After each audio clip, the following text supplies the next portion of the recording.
So we got Detroit rapper Vezzo, who recently spoke on Eminem and broke down how he's made some comments about M in the past that weren't so respectful. And if you've been with us for some time now, you know that we've covered these stories extensively. And he went from wild comments about Eminem and what M represents in Detroit that started out as negative, and this has slowly changed since then to where we are at today. And before we dive into it, we also have some more on Joyner Lucas versus Skepta, as Joyner Lucas has been getting haunted on social media as fans continue to request that he drops a response to Skepta's Round 2, all while he's trying to promote ADHD 2. And we also have an unlikely clash over the last couple of hours between 50 Cent and Dave Blunt. And starting out with Detroit rapper Vezzo, he was recently on the Kid L podcast, and some of you remember that this is the same pod that reportedly exposed Benzino for requesting a fee to come talk about Eminem, and I'm talking about this classic. Give me 1,000, Kid L, and I'm up in that bitch, man.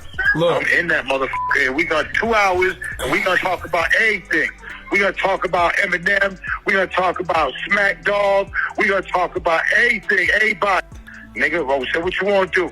I'm gonna give you the exclusive that I don't got. Now, Vezzo recently spoke about Eminem's impact in Detroit, and his perspective has certainly changed. And I learned from D12, I learned from M. I done talked mad shit about M in the past, but at the end of the day, what he done, nobody can take that from him. And I think it's important for us to finally understand and realize, like, listen, one of the greatest rappers of all time, if not the greatest rapper of all time, he pushing what we pushing. He pushing Detroit. Whether he pushing our side of Detroit, it don't fucking matter. You know, he from where we from. So we got some type of bragging rights. If the greatest come from here, imagine what else is sitting inside this motherfucker. It's a lot more greatness, you know what I'm saying? So I think the lack of respect that we gave him in the past, I think it wasn't warranted. And Vezzo is talking about past interviews, like this one for instance. Yeah, that's a fact. I wasn't listening to Palms Are Sweaty vomit on the sweater already. Like, I wasn't listening. I love my mama. I wasn't beefing with my mama. I ain't want to kill my mama. My mama a black queen. She taught me what it is to be a man. I love her dearly. I can't relate to disliking my mother.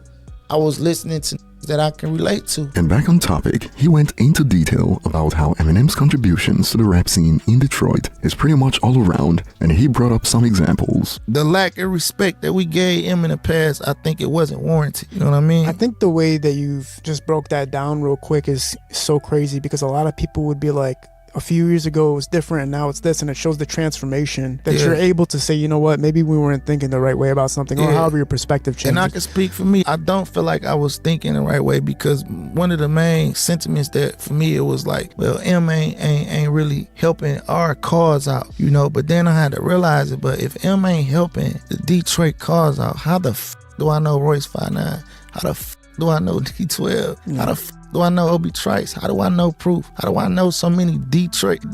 Like, how do I know these guys? Trick, all this shit. If M didn't do nothing, I wouldn't know those dudes. Then all the charity work that Holmes do, that he just don't promote the shit. Yeah, the Marshall Mathers Foundation, they do a lot for the city. You know what I'm saying? Paul Rosenberg and them, they did something where when the COVID was happening, they were paying producers for beats, and they were just paying them to like basically survive throughout that time, which is like insane, right? Yeah, that's gangster. You know what I'm saying? Giveaways. And Vezzo has been getting props for coming to this realization, as we got reactions like this among others. As a teen in the early 90s, we saw M come out the mud every Friday St. Andrew's Hall telling everyone, my time is coming. This is a kid. When he blew, he took the east side with him, Schoolcraft the west side. At Proof's funeral, at a church on Outer Drive, there was 50.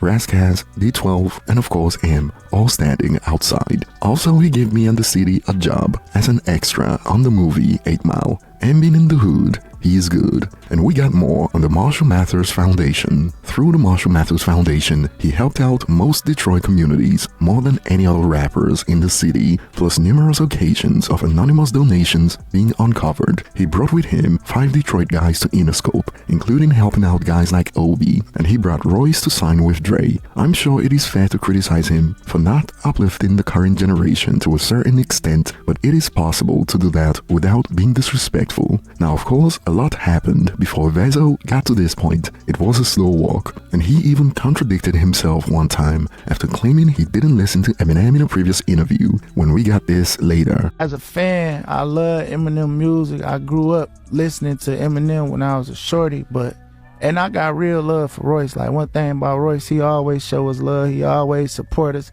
He always shout us out. He do everything he can do to help us out. He really do. I can't take that away from Royce. Now, I swear Vezzo was able to meet up with Eminem thanks to 50 Cent, and in the previous interview, he even spoke about how the meeting went. What did he say to you when he bumped in? Vezzo, whatever. I know it had to be awkward at first, because it wasn't like a meeting. It was mad awkward, you know what I'm saying? But we just, hey, bro, it's all love. I respect you, bro. Ain't nothing like that. I feel how I feel. You know what I mean? Well, he like, I see what you're doing. We kept it moving, bro. Him don't owe nobody nothing, man. We gonna leave him alone, man. And it is good to see that he's at a point where he's now realized that sometimes all you gotta do is look around to know better. And this summed it up nicely. A lot of people form their own opinions and don't change even when they are presented with facts. It is beautiful to see someone receive knowledge and change their own opinion based off that. And if you were with us a few weeks ago, we also got another Detroit rapper, Skilla Baby, also clear up some previous comments he's made about Eminem in the past, when he also revealed that he'd love to meet Eminem one day. And moving on to the next point, Joyner Lucas posted this hours ago where he revealed ADHD 2 has been exceeding his expectations. Yeah. Today is a big day, man. Today is the release. ADHD 2, how you feel about it? What you think about it? What's your favorite record on there? I woke up to a lot of amazing news. First off, we got the #1 hip-hop album on iTunes. I got track #1 all the way through 7. I got the #1 album across all genres on iTunes. Like, it's fucking insane. I've never done that before. I don't even know how I did that shit. You did that. I didn't do that. You did that. So shout out to you, Team Joyner. It's fucking insane.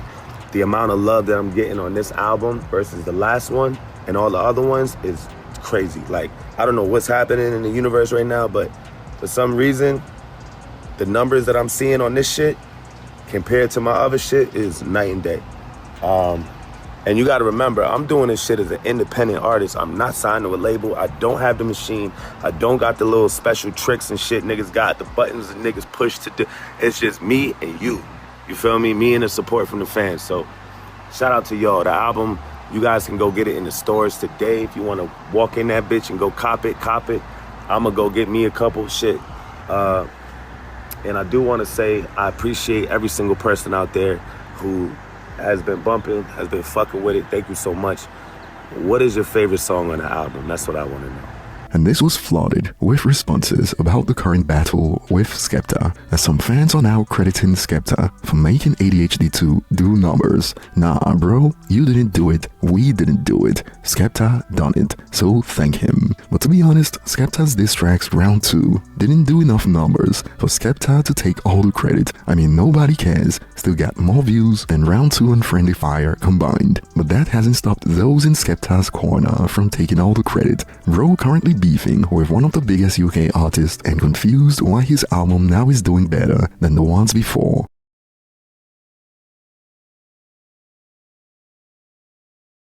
In calling Skepta one of the biggest UK artists is crazy. One of the biggest UK rappers / Gram MC, yes, but one of the UK's biggest artists, hell nah, not even close, and the trolls stepped out. He's beefing Elton John. Maybe Shady can bring them together. And like Skepta told Joyner Lucas on round 2 about giving ADHD 2 promo to contact his manager, some users expanded. Black Stan needs to send royalties to Skepta for life off the back of this news. You've had your 5 minutes, now it's time to slide back into the shadows. And it is wild because you'd read these comments and think Joyner Lucas is some small fry battling this juggernaut. But if you saw our breakdown, they are pretty even when it comes to the numbers on Spotify. All credits Skepta's got more streams at 4.9 billion compared to Joyner's 4 billion, while Joyner got more streams for lead credits, 3.1 billion more than Skepta's 1.8 billion. And solo songs is also Joyner with 1.4 billion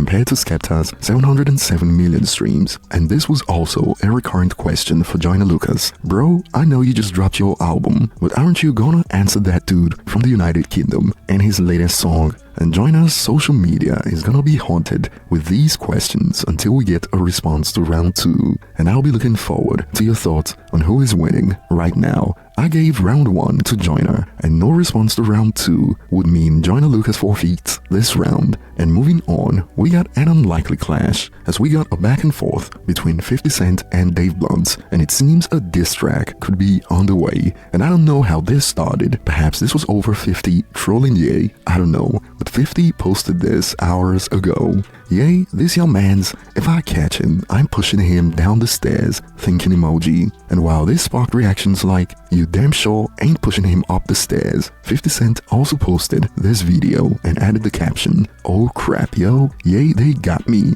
And Dave Blunt's fired back on IG with this picture of 50 from the 2011 film All Things Fall Apart, and he added the caption, at 50 Cent, I've been going to the gym and been locked in on my health journey. The world is watching me lose weight, but you lost all that weight for that weak bum movie and nobody watched that ish, laughing emojis. And Dave Blunt's audience have been warning him in the comment section, this dude wants smoke with the one guy who never stops, laughing emojis. Dave, if you don't lose 300 pounds by Friday, you're finished, laughing emoji. But Dave Blunt wants the smoke regardless, as he posted this response on IG stories about how he'll end 50 Cent with ease. And it looks like he's planning to drop a 50 Cent diss track. He posted this snippet shortly after.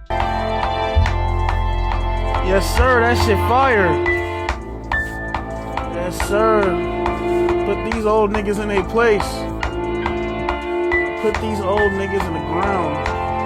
And it would be interesting to see what he comes up with if that's actually a teaser for an upcoming 50 Cent diss track. And that will be all for today, and I'll be looking forward to your thoughts in the comment section. Thanks for watching, and I'll see you on the next one.